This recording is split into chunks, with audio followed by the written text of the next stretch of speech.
जीवन विकास के सूत्र अध्याय 2 लालन योग्य शिशु अवस्था। जन्म से 5 वर्ष की अवस्था शिशु अवस्था कही जाती है।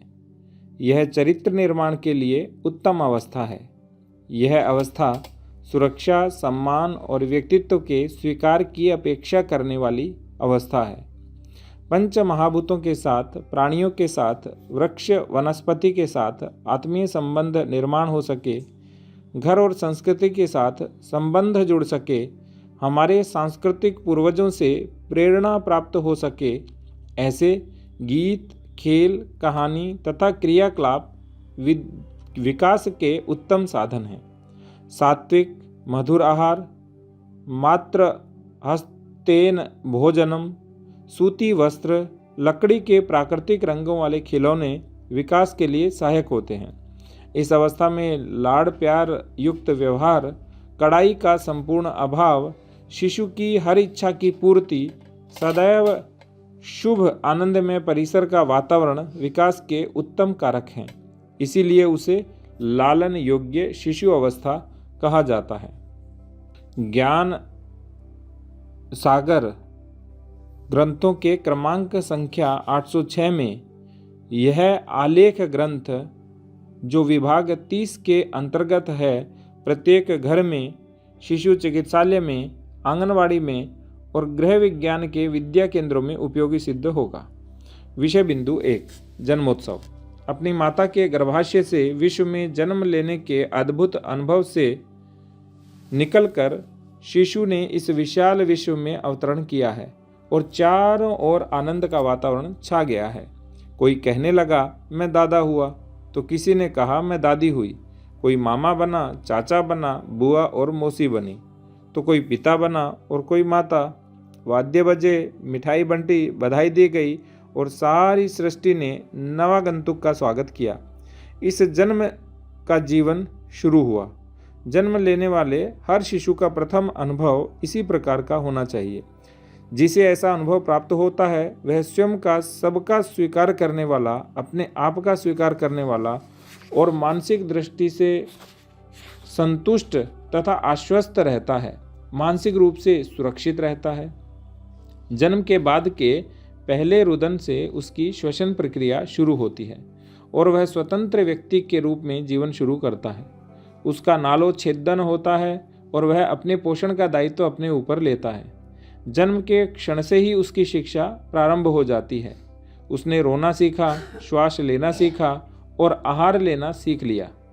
उसके शरीर ने भूख को जाना और उसने आहार मांगना भी सीखा। इन सब कार्यों में उसका शिक्षक कौन है? उसका चित्त, उसकी प्रेरणा ही शिक्षक का काम करती है। आहार, निद्रा और श्वसन में ही उसका समय व्यतीत होता है, परंतु संस्कार ग्रहण करने की प्रक्रिया अखंड शुरू रहती है। विषय बिंदु 2 शिशु रक्षा। सद्यजात शिशु का स्वागत होता है और उसके जन्म का उत्सव मनाया जाता है। यह एक बहुत ही अच्छी परंपरा है, परंतु अब उसकी रक्षा करना यह महत्वपूर्ण कार्य है। गर्भावस्था में वह अकेला होता है, वहाँ प्रकाश नहीं होता। उसकी ज्ञानेंद्रियाँ माता के माध्यम से ही अनुभव ग्रहण करती हैं। अब वह खुले विश्व में आया है, तब सबसे पहले आवश्यकता है उसकी ज्ञानेंद्रियों की रक्षा करने की। उसे तेज प्रकाश, तीव्र गंध, अपरिचित लोगों के स्पर्श, तेज और कर्कश स्वर तथा अप्रिय दृश्यों एवं रंगों से बचाने की आवश्यकता होती है। इन्हीं बातों को ध्यान में रखकर प्रसूता के विशेष कक्ष की रचना पूर्व में की जाती थी और आज भी की जानी चाहिए। किसी को भी उस कक्ष में जाने की और माता और शिशु को स्पर्श करने की अनुमति नहीं होनी चाहिए। सद्यजात शिशु की रक्षा मोबाइल, कैमरा और टीवी से करनी चाहिए। उसकी फ़ोटो नहीं निकालनी चाहिए। उसके कान के पास मोबाइल नहीं रखना चाहिए। उसकी आंखों के सामने टीवी नहीं होना चाहिए। उसे कृत्रिम पदार्थों की गंध और स्पर्श से बचाना चाहिए। प्लास्टिक और पॉलिएस्टर का स्पर्श नहीं होने देना चाहिए और सेंट आदि की गंध उसकी नाक में नहीं जानी चाहिए। यदि शिशु की ज्ञानेंद्रियों को अभी सुरक्षा प्रदान नहीं की गई तो उनकी अनुभव करने की क्षमता का अकल्प्य क्षरण होता है। ऐसे शिशु की बुद्धि की ग्रहण क्षमता भी कम होती है। इस घाटे की किसी भी प्रकार से भरपाई नहीं की जा सकती है। 3. शिशु विकास के विलक्षण तत्व। स्वयं प्रेरणा शिशु विकास का मूल स्रोत है। उसे अपना विकास करने की अदम्य इच्छा होती है। उसे और किसी को बताने की आवश्यकता नहीं होती है। विकास की यात्रा में जब जो करने का समय आता है तब उसे वह करने की इच्छा होती है और वह उसे करने के लिए प्रवृत्त होता है। जैसे कि हाथ पैर हिलाना, पेट के बल उल्टा लेटना, आगे की ओर रेंगना, घुटने चलना, बैठना, खड़ा होना, चलना, वाणी निकालना, बोलना आदि सब वह ठीक समय आने पर करता है। जो भी करता है उसे आत्मसात करने के लिए वह अखंड पुरुषार्थ करता है। उसे करते हुए वह थकना, खाना, सोना नहीं चाहता। ऐसा पुरुषार्थ बड़ों में देखने को नहीं मिलता। अपने विकास के लिए क्या आवश्यक है उसका पता उसे अंतः प्रेरणा से ही चलता है, और जो आवश्यक है उसे करने की भी इच्छा उसे अंदर से ही होती है। सारी बातें करने में और सीखने में वह स्वतंत्र स्वावलंबन चाहता है। उसे सब कुछ स्वयं ही करना होता है और कोई करके दे तो उसे स्वीकार्य नहीं होता। उसके स्वयं शिक्षा के कार्यों में बड़ों की भूमिका रक्षा करने की, उसके मार्ग में आने वाले अवरोधों को दूर करने की, उसे प्रोत्साहन देने की और उसकी कृति की प्रशंसा करने की होती है। बड़े उसे कुछ सिखा नहीं सकते, सीखने में सहायता कर सकते हैं। अध्ययन अध्यापन का यह सार्वभौम सूत्र है। विषय बिंदु 4, शिशु कितना सीखता है। शिशु अवस्था 5 वर्ष की होती है। इन 5 वर्षों में शिशु जितना सीखता है उतना कदाचित शेष वर्षों में नहीं सीखता होगा। जीवन व्यवहार हेतु आवश्यक सारी आधारभूत बातें वह इन 5 वर्षों में सीख लेता है। सबसे प्रथम तो वह अपनी ज्ञानेंद्रियों और कर्मेंद्रियों का प्रयोग करना सीख लेता है, अर्थात चलना, दौड़ना, छलांग लगाना, चढ़ना, उतरना, लांघना, पकड़ना, दबाना, उठाना, फेंकना, बोलना, गाना आदि सब सीखता है। वह अपने आप को आसपास के विश्व के साथ जोड़ता है। वह व्यक्तियों को और वस्तुओं को पहचानता है, आसपास होने वाली क्रियाओं को जानने का प्रयास करता है और स्वयं करता है। वह आसपास के लोग जो भी करते हैं वह सब करना चाहता है। वह बड़ा बनना चाहता है, इसलिए बड़े जो करते हैं वह सब उसे करना होता है। रिमोट कंट्रोल से टीवी चलाना, मोबाइल का प्रयोग करना, अखबार पढ़ना आदि सब बड़ा करने की इच्छा का ही परिणाम है। पंच महाभूतों से घनिष्ठ संबंध बनाना उसे बहुत प्रिय होता है। पानी में और रेत में खेलना, कपड़े न पहनना, घर के बाहर खुले में भाग दौड़ करना आदि सब उसे बहुत प्रिय होता है। उसी प्रकार वर्षा में नहाना, प्राणियों के साथ बातें करना और खेलना, नए नए प्रयोग करके देखना उसे बहुत प्रिय होता है। यही उसकी विकास की इच्छा के प्रमाण हैं। विषय बिंदु 5, शिशु की मानसिक आवश्यकताएं। शिशु को सुरक्षा चाहिए, यह तो हम सब जानते हैं और सुरक्षा करते भी हैं। शारीरिक आवश्यकताओं की पूर्ति भी करते हैं, परंतु शारीरिक से भी अधिक हमारा ध्यान मानसिक आवश्यकताओं की ओर जाना चाहिए और उनकी पूर्ति के प्रयास करने चाहिए। शिशु को सम्मान और स्वीकृति चाहिए। उसे निश्चित रूप से लगना चाहिए कि वह घर में सर्वाधिक महत्वपूर्ण व्यक्ति है। उसके होने से सब प्रसन्न हैं और उसकी आज्ञा का पालन करने हेतु सब तत्पर हैं। जिस शिशु के ऐसे मनोभाव को सकारात्मक प्रतिसाद मिलता है वह बड़ा होकर औरों के मनोभावों का सम्मान करता है। शिशु को किसी बात के लिए ना नहीं कहना चाहिए। वह जो करना चाहता है वह उसे करने देना चाहिए। वह जो वस्तु मांगता है वह उसे देना चाहिए। वह हमें जो कुछ करने को कहता है वह हमें करना चाहिए। ऐसा करते समय उसकी रक्षा करना, अवांछनीय और हानिकारक वस्तुएं ना न कहकर भी नहीं करने देने में बड़ों की कुशलता है। संपूर्ण घर को उसके अनुकूल बनना चाहिए। इसी से अन्य के अनुकूल बनने के संस्कार उसके चित्त पर होते हैं। उपदेश से जो नहीं होता वह संस्कार से होता है। शिशु अंतः प्रेरणा से सब कुछ करता है। उसे अंतःकरण के माध्यम से ही कुछ भी सिखा सकते हैं। सूचना, उपदेश, निर्बंध, अनुशासन काम में नहीं आते हैं। वह विपरीत प्रभाव करते हैं। अंतःकरण में भी चित्त ही सिखाने का माध्यम होता है, मन या बुद्धि नहीं। विषय बिंदु 6, संस्कार क्षम वातावरण निर्माण करें। जिस प्रकार वृक्ष के तने के आसपास डाला हुआ पानी और खाद जमीन में उतरता है और वृक्ष की जड़ उसे सोखती है और फिर वृक्ष के अंदर से वह पोषण के पत्तों तक पहुंचता है, उसी प्रकार शिशु का चित्त वातावरण से संस्कारों को ग्रहण करता है और वह संस्कार शिशु के व्यक्तित्व का अंग बनते हैं। जिस प्रकार खाद्य और पानी तने पर या पत्तों पर नहीं डाला जाता, उसी प्रकार संस्कार भी बाह्य आवरणों पर नहीं होते। यदि शिशु को शुद्ध भाषा सिखानी है तो घर के लोगों को शुद्ध भाषा बोलनी चाहिए। उसे काव्य और साहित्य में रुचि लेने वाला बनाना है तो घर में साहित्य का पठन और चर्चा होनी चाहिए। यदि संस्कृत सिखानी है तो घर के लोगों को संस्कृत पढ़ना और बोलना चाहिए। यदि शिशु को टीवी से दूर रखना है तो घर में टीवी नहीं रखना। यदि उसकी सात्विक आहार में रुचि निर्माण करना है तो घर में सात्विक आहार बनाना और बाहर के खाद्य पदार्थ घर में नहीं लाना चाहिए। यदि उसे शिष्ट और विनयशील बनाना है तो घर में तुच्छकार, पूर्ण और उल्टी अभद्र भाषा का व्यवहार नहीं करना। जो भी उसे नहीं सीखने देना, वह सब उसके आसपास नहीं होने देना। परीक्षा करके देखो कि जिन आकर्षणों से हम शिशु को दूर रखना चाहते हैं, उन सब के प्रति हमारे मन में बहुत आकर्षण है, और वह केवल शब्दों में नहीं तो मुख भाव और स्वर में, देह विन्यास में और मनोभाव में प्रकट होता है। शिशु इन सब से संस्कार ग्रहण करता है, वह शब्दों से नहीं सीखता है। विषय बिंदु 7, शिशु के वस्त्र, पात्र, खिलौने, बिस्तर। शिशु की स्वास्थ्य रक्षा हेतु जिस प्रकार उसके आहार विहार का ध्यान रखना चाहिए, मनोस्वास्थ्य हेतु जिस प्रकार संस्कारक्षम वातावरण का ध्यान रखना चाहिए, उसी प्रकार उसके वस्त्र, पात्र आदि का भी विशेष ध्यान रखना चाहिए। शिशु के वस्त्र हमेशा मुलायम, खुले, न चुभने वाले, सूती अथवा शुद्ध रेशमी होने चाहिए। गर्म कपड़े भी शुद्ध ऊन के होने चाहिए। सुंदर रंगों और आकृतियों के होने चाहिए। आजकल प्राकृतिक और कृत्रिम में अंतर समझना आता भी नहीं है और कठिन भी है, परंतु शिशु का हित चाहने वाले माता पिता को यह प्रयास पूर्वक जान लेना चाहिए। शिशु के अंतर वस्त्र तो अनिवार्य रूप से सूती, सफ़ेद और मुलायम चाहिए। सुविधा के लिए उपयोग में लाया जाने वाला डायपर स्वास्थ्य के लिए अच्छा नहीं है। शिशु के पानी, दूध पीने के, भोजन के पात्र पीतल, कांसे या चांदी के होने चाहिए।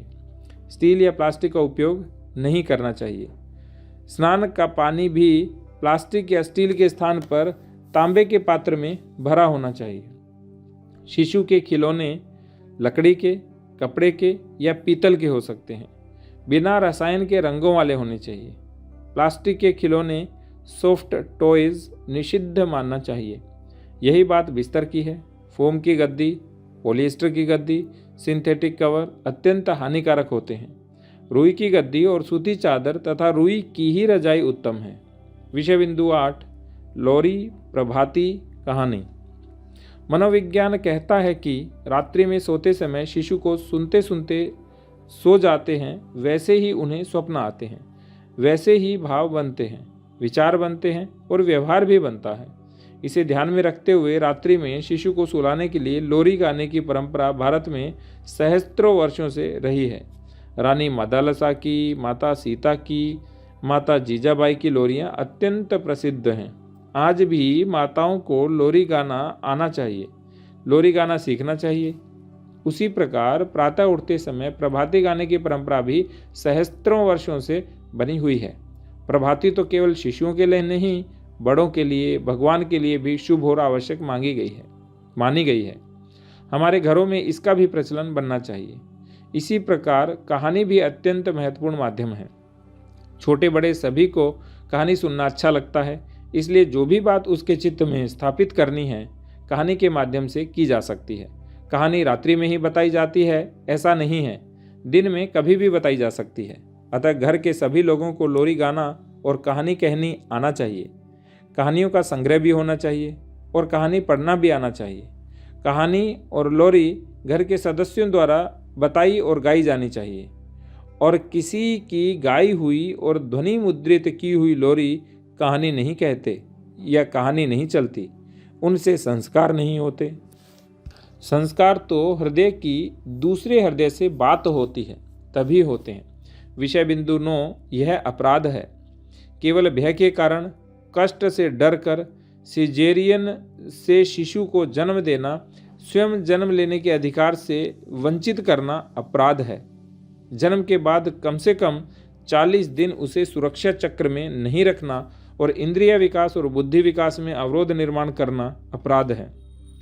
6 मास के, 1 वर्ष के, 1.5 वर्ष के शिशु को क्रैच में रखना, बेबी सिटिंग में भेजना, पराये हाथों में देना उसके स्वस्थ मानसिक विकास के प्रति किया गया अपराध है।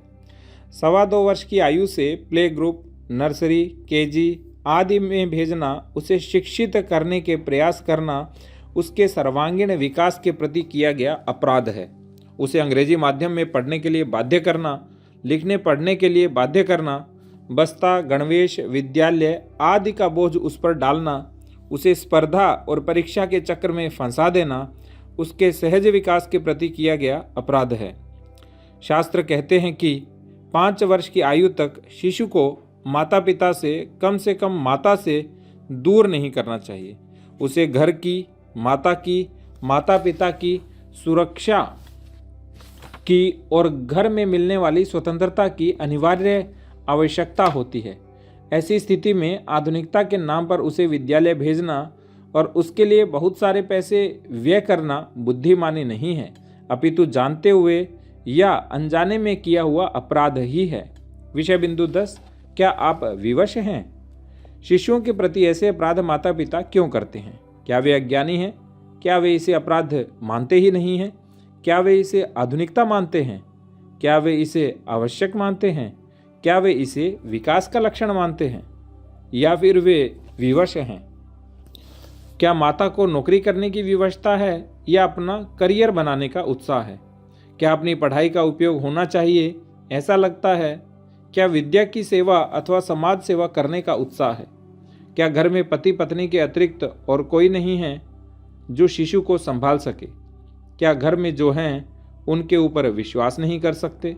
क्या घर में जो हैं वे शिशु का लालन पालन करने के लिए मना करते हैं? अन्य कारण तो जो भी हों, ऐसा लगता है कि शिशु को छोड़कर घर के बाहर जाने की अथवा विद्यालय भेजने की विवशता तो बहुत ही कम है। इस स्थिति में विवशता को छोड़कर अन्य सारी बातें क्षमा करने योग्य नहीं है। शिशु केवल माता पिता की, कुटुंब की ही नहीं तो राष्ट्र की संपत्ति है। उसके प्रति किया गया अपराध राष्ट्र के प्रति अपराध है। इस स्थिति में माता पिता बनने से पूर्व ही माता पिता बनने की शिक्षा प्राप्त करना आवश्यक है। महाविद्यालयों और विश्वविद्यालयों की शिक्षा से भी माता पिता बनने की शिक्षा को प्रधानता देना आवश्यक है। विषय बिंदु 11, माता प्रथमो गुरुः। शिशु को माता से अलग नहीं करना है, शिशु का विकास भी करना है। वह सहस्त्रों बातें सीखे ऐसी योजना भी करनी है। माता को अपना करियर भी करना है, तो फिर क्या करें? पहली बात तो यह है कि तीनों का क्रम बैठाने का प्रयास करें। यदि तीनों एक साथ हो सकें तो बहुत ही अच्छा है। यदि एक कम करना है तो क्या करोगे, क्या छोड़ेंगे? यदि एक ही कर सकते हैं तो क्या करेंगे? इन प्रश्नों पर बहुत विचार निष्कर्ष पर आने की आवश्यकता है।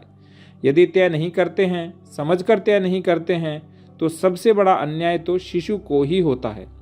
इन 3 बातों में प्रथम क्रम है माता और शिशु का साथ रहना। दूसरा क्रम है सहस्त्रों बात सीखने का वातावरण बनाना और तीसरा क्रम है करियर का। कारण स्पष्ट है, माता होना सबसे बड़ा करियर है। यदि साथ रहें तो सहस्त्रों बातें अपने आप सीखी जाती हैं। इसलिए साथ रहने का क्रम प्रथम है। माता ही गुरु है, वह जैसी होगी वैसा ही शिशु होगा। माता की दृष्टि, माता की भावनाएं, माता के विचार, माता की भाषा, माता की कार्य पद्धति, माता का व्यवहार ही शिशु ग्रहण करता है।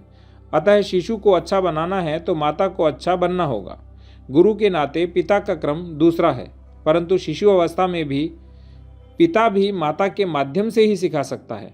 अतः शिशु को सिखाने के लिए पिता और माता का हृदय संधान भी आवश्यक है। विषय बिंदु 12, माता कैसे सिखाए? माता जो भी काम कर रही हैं वह शिशु देख सके ऐसी व्यवस्था करें। माता भोजन बना रही है तब 4-6 मास के शिशु को भी थोड़ा दूर लेटाकर उसके साथ बातें करें तो वह बहुत कुछ सीखता है। 1 डेढ़ 2 3 वर्ष के शिशु को माता के हाथ से बना भोजन और माता द्वारा खिलाया हुआ भोजन संस्कारों का बड़ा स्रोत होता है। उस समय की हुई बातें भी शिशु शीघ्र ग्रहण करता है। 3 4 5 वर्ष के शिशु को माता अपने साथ हर काम में ले सकती है। यह काम घर की स्वच्छता के, भोजन बनाने के, अतिथि सत्कार के, गाय कुत्ते को रोटी खिलाने के, पुस्तक पढ़ने के या लिखने के हो सकते हैं। कोई भी काम ऐसा नहीं है जो शिशु को साथ लेकर नहीं किया जा सकता। 3 से 5 वर्ष के शिशु अकेले खेलते हैं, तब भी वे माता के भावावरण में रहें, यह देखना चाहिए। शिशु निश्चिंत तभी हो सकते हैं जब वे जानते हैं कि माता आसपास में है। शिशु के साथ खेलना चाहिए। वास्तव में शिशु के लिए हर काम खेल ही होता है। अतः ज्ञानेंद्रियों और कर्मेंद्रियों का भरपूर उपयोग हो सके ऐसे क्रियाकलाप माता और शिशु को साथ मिलकर करने चाहिए। जिनमें स्थिरता की आवश्यकता होती है ऐसे क्रियाकलाप भी करने चाहिए, जैसे कि बड़े छेद वाले मोती धागे में पिरोना, बोतल में छलनी के सहारे पानी भरना आदि।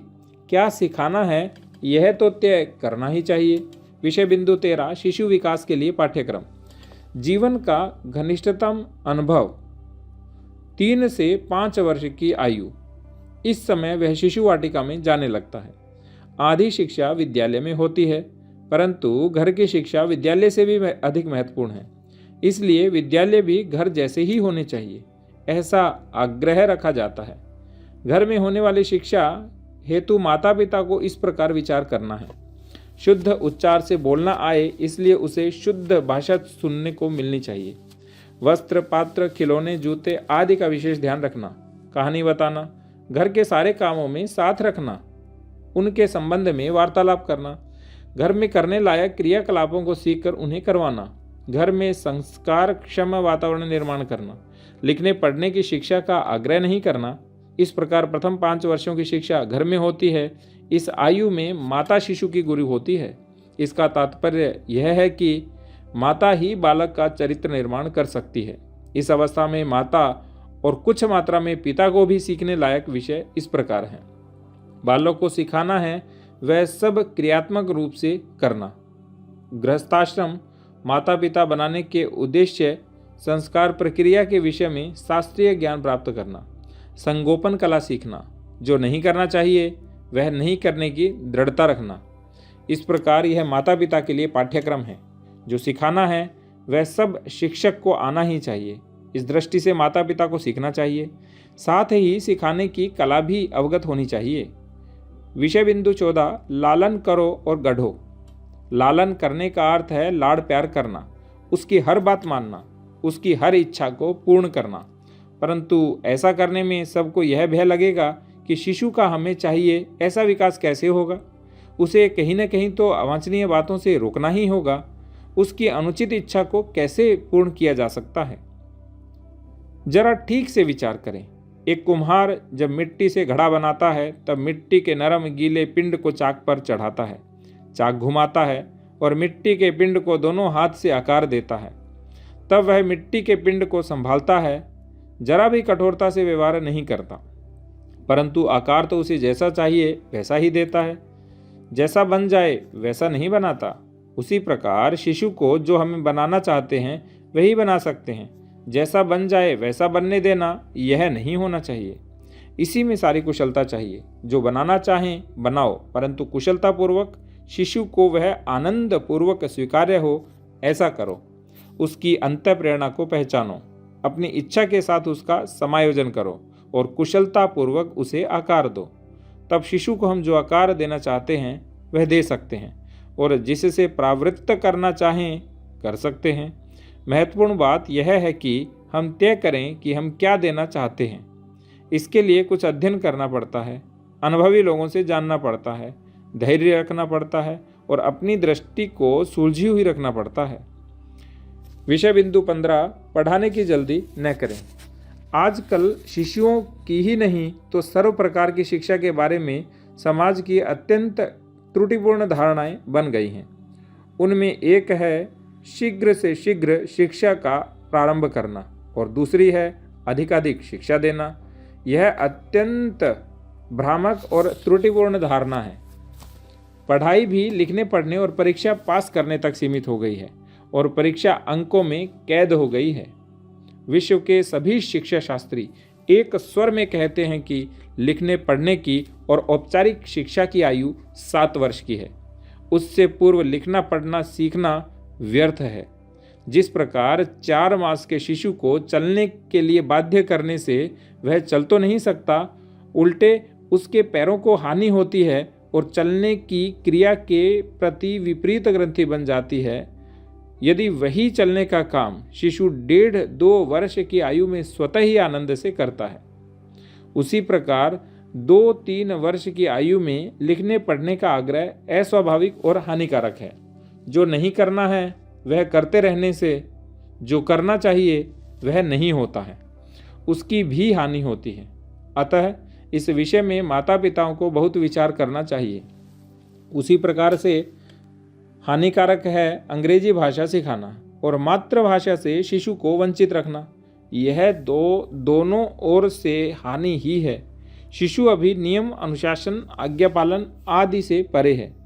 अभी उसे इन बातों की भी औपचारिक शिक्षा नहीं देनी चाहिए। विषय बिंदु 16 5 वर्ष के शिशु को इतना आ सकता है। यदि ठीक से सिखाया जाए तो 5 वर्ष के शिशु को इतनी बातें आ सकती हैं। शुद्ध स्वर और शुद्ध उच्चारण से श्लोक और मंत्रों का गान शिशु कर सकता है। इसका अर्थ है शुद्ध उच्चारण से बोल तो सकता ही है, तैर सकता है, ताली बजा सकता है, ताल पर नृत्य कर सकता है, कम से कम 3 फीट की ऊंचाई से नीचे कूद सकता है, कपड़े की तह कर सकता है, आछन बिछा सकता है, तकिए पर खोल चढ़ा सकता है, फूलों की माला बना सकता है, कद्दूकस से छील सकता है, मूंगफली आदि कूट सकता है, आटा छान सकता है, मटर छील सकता है, उबले आलू काट सकता है, परोस सकता है। संक्षेप में हाथ पैर और वाणी की कर्मेंद्रियों से बहुत सारी बातें कर सकता है। रंग आकार ध्वनि गंध स्पर्श आदि पहचान सकता है। विभिन्न पदार्थों को पहचान सकता है, व्यक्तियों को पहचान सकता है। शिशु की स्मरण शक्ति और अनुकरण शक्ति बहुत तीव्र होती है। अतः 50 गीत विज्ञापन के शब्द और अभिनय नाटक के संवाद उसे याद रहते हैं। भाषा में अभिधा लक्षण व्यंजना भी वह समझ सकता है। संकल्पनात्मक शब्द भी समझ सकता है और प्रयोग भी कर सकता है। कर्मेंद्रियों ज्ञानेंद्रियों मन और बुद्धि की ऐसी सैकड़ों बातें हैं जो सिखाने वाला समर्थ हो तो शिशु सीख सकते हैं। सबसे ऊपर चित्त तो अभी सक्रिय है ही, अतः सिखाई गई बातों से अनेक गुना अधिक बातों के संस्कार होते हैं। बड़ी आयु की तुलना में शिशु बहुत अधिक सीखता है। विषय बिंदु 17 शिशुओं के लिए विद्यालय, जिसे शिशु शिक्षा कहते हैं, उसके लिए भारत में सहस्त्रों वर्षों से कोई संस्थागत औपचारिक व्यवस्था नहीं रही है। शिशु के लिए श्रेष्ठ शिक्षक माता है और श्रेष्ठतम विद्यालय घर है। यदि इतनी छोटी आयु में विद्यालय भेजना सही नहीं है और औपचारिक शिक्षा भी सही नहीं है, इतनी अधिक संख्या में शिशुओं के लिए विद्यालय चलते क्यों हैं? माता पिता उन्हें विद्यालय भेजने की शीघ्रता क्यों करते हैं और संचालक विद्यालय चलाते भी हैं? ऐसा विपरीत व्यवहार क्यों है? आज से 70-80 वर्ष पूर्व यूरोप में केजी नर्सरी मोंटेसरी आदि की शिशु शिक्षा की संकल्पनाओं का उदय हुआ। वहाँ से यह पद्धतियाँ भारत में आयात हुई। भारत में भी ब्रिटिश शिक्षा की ही प्रतिष्ठा थी, अतः शिशु शिक्षा की संकल्पना को भी स्वीकार कर लिया गया। उसका शास्त्रीय पद्धति से विमर्श नहीं हुआ। दूसरी ओर माता पिता उसकी ओर आकर्षित होने लगे। तीसरी ओर शिक्षा का बाजारीकरण तेजी से होने लगा। अतः शिशु शिक्षा का वर्तमान स्वरूप शिक्षा शास्त्र की दृष्टि से पूर्ण विदेशी अथवा अभारतीय है। संचालन की दृष्टि से अच्छा बाजार है और माता पिता की दृष्टि से अपना कार्य अपना दायित्व पैसा देकर दूसरों को सौंपने जैसा है। इससे शिशु का और शिक्षा का अहित होता है। इस स्थिति को परिवर्तित करने की पहल कौन कर सकता है? जो हितैषी है वह। विषय बिंदु 18 मनोविकास के विपरीत संस्कार। Biscuit chocolate bread cake pizza pasta burger ice cream आदि का स्वाद शिशु माता की कोख से लेकर नहीं आते। हम ही प्रेम से परंतु अज्ञान से उन्हें इन बातों का स्वाद लगाते हैं। यह केवल स्वाद नहीं है, आकर्षण है, जिसे रोक पाना बड़े होने के बाद भी संभव नहीं होता है। जन्मदिन पर केक काटना, दीपक बुझाना, गिफ्ट और रिटर्न गिफ्ट देना एक अच्छे मंगल प्रसंग को मनोरंजन और पैसे से नापने वाली घटना बना देना है। इससे मनोवृत्ति ही दूषित होती है। यह केवल एक उदाहरण है। ऐसे अनेक प्रसंग आते हैं जिनको लेकर एक पार्टी कल्चर बन जाता है। शिशुओं के लिए बहुत अधिक पैसे व्यय करना और उन्हें आवश्यकता से बहुत अधिक खिलौने, कपड़े, नकली अलंकार देना, उनकी ही चर्चा करना उनके मानस पर विपरीत प्रभाव करता है। उनकी दृष्टि ही अनुचित पद्धति से वस्तुओं का, घटनाओं का और व्यक्तियों का मूल्यांकन करने वाली बन जाती है। जीवन का प्रस्थान ही चूक जाता है। आज के वातावरण में शिशु को अपनी आयु के शिशुओं के साथ खेलने को नहीं मिलता, शरारत या दंगा करने को नहीं मिलता। घर में भाई बहन नहीं होते, अतः शिशुओं को बड़ों के साथ ही जीना पड़ता है। सुरक्षा की दृष्टि से घर में ही बंधे रहना पड़ता है। बगीचे में गए तो बड़े साथ होते हैं। इस स्थिति में वे अप्राकृतिक शिशु बन जाते हैं। आयु से शिशु परंतु संयोग से बड़े। विषय बिंदु 19, शिशु का संबंध जोड़ें। शिशु का संबंध घर से जोड़ें, घर के लोगों के साथ जोड़ें, घर के कामों से जोड़ें, घर की व्यवस्थाओं से जोड़ें, घर के रीति रिवाजों से जोड़ें, घर के पूर्वजों से जोड़ें, घर के संबंधियों से जोड़ें, घर में घटने वाली घटनाओं से जोड़ें, उस घर का सदस्य बनाएं, घर में एकत्व का अनुभव कराएं। शिशु का संबंध समाज से जोड़ें, घर में आने वाले स्नेही मित्रों और अतिथियों से जोड़ें, घर के द्वार पर आने वाले भिक्षुकों से जोड़ें, पड़ोसियों से जोड़ें, समाज के विभिन्न व्यवसायिकों से जोड़ें, सार्वजनिक संस्थानों से जोड़ें, उसे समाज का घटक बनाएं। शिशु का संबंध दृष्टि से जोड़ें, बिल्ली मौसी, बंदर मामा, चंदा मामा, गाय माता, धरती माता से जोड़ें, नदी, पर्वत, वृक्ष, वनस्पति, फूल, तितलियों, प्राणियों से जोड़ें, उन्हें परिवार के सदस्य बनाएं, उनके प्रति स्नेह संबंध जोड़ें। शिशु का संबंध सृष्टि से जोड़ें, देवी देवताओं से जोड़ें, तीर्थों और मंदिरों से जोड़ें, मंदिरों के भगवानों से जोड़ें। शिशु का संबंध राष्ट्र से जोड़ें, धर्म और संस्कृति से जोड़ें, हमारे सांस्कृतिक पूर्वज ऋषि मुनियों से जोड़ें।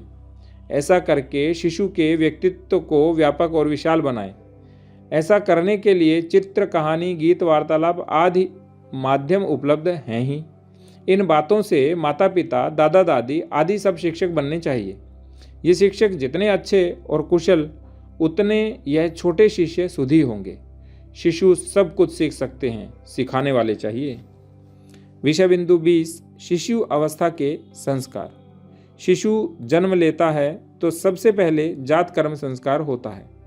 जीभ पर स्वर्ण शलाका से घी और शहद से ओम लिखा जाता है और चटाया भी जाता है। इसे जन्म घुट्टी कहते हैं। जन्म के 12वें या 13वें दिन नामकरण संस्कार होता है। माता उसके कान में नाम बताती है जो उसकी पहचान बनती है। फिर होता है कर्णवेध संस्कार। कर्णवेद कर सोने का अलंकार उसे पहनाया जाता है। शिशु जब बैठने लगता है तब होता है अन्नप्राशन संस्कार। अब वह क्षीराद शिशु था, अब वह क्षीरानाद अर्थात दूध और अन्न खाने वाला बनता है। जन्म से 40 दिन के बाद निष्क्रमण संस्कार होता है। शिशु को प्रथम बार घर के बाहर देव दर्शन, सूर्य दर्शन और लोक दर्शन के लिए ले जाया जाता है। चूड़ा कर्म संस्कार कुल की रीति के अनुसार 1 से 3 वर्ष की, कभी कभी 5 वर्ष की आयु में किया जाता है। शिशु के सिर के केश पहली बार उतारकर उसका मुंडन किया जाता है। 5 वर्ष 5 मास 5 दिन की आयु होने पर शिशु का विद्यारंभ संस्कार किया जाता है, जिसमें पुस्तक और पाठी की पूजा कर वह वाचन और लेखन का श्री गणेश करता है। हिंदुओं के जीवन काल में किए जाने वाले 16 संस्कारों में गर्भाधान से शुरू कर 10 संस्कार गर्भावस्था और शिशु अवस्था में ही होते हैं। इसलिए गर्भावस्था के साथ साथ शिशु अवस्था को भी संस्कार में कहा जाता है। अस्तु। राम राम, राधे राधे, हरे कृष्ण।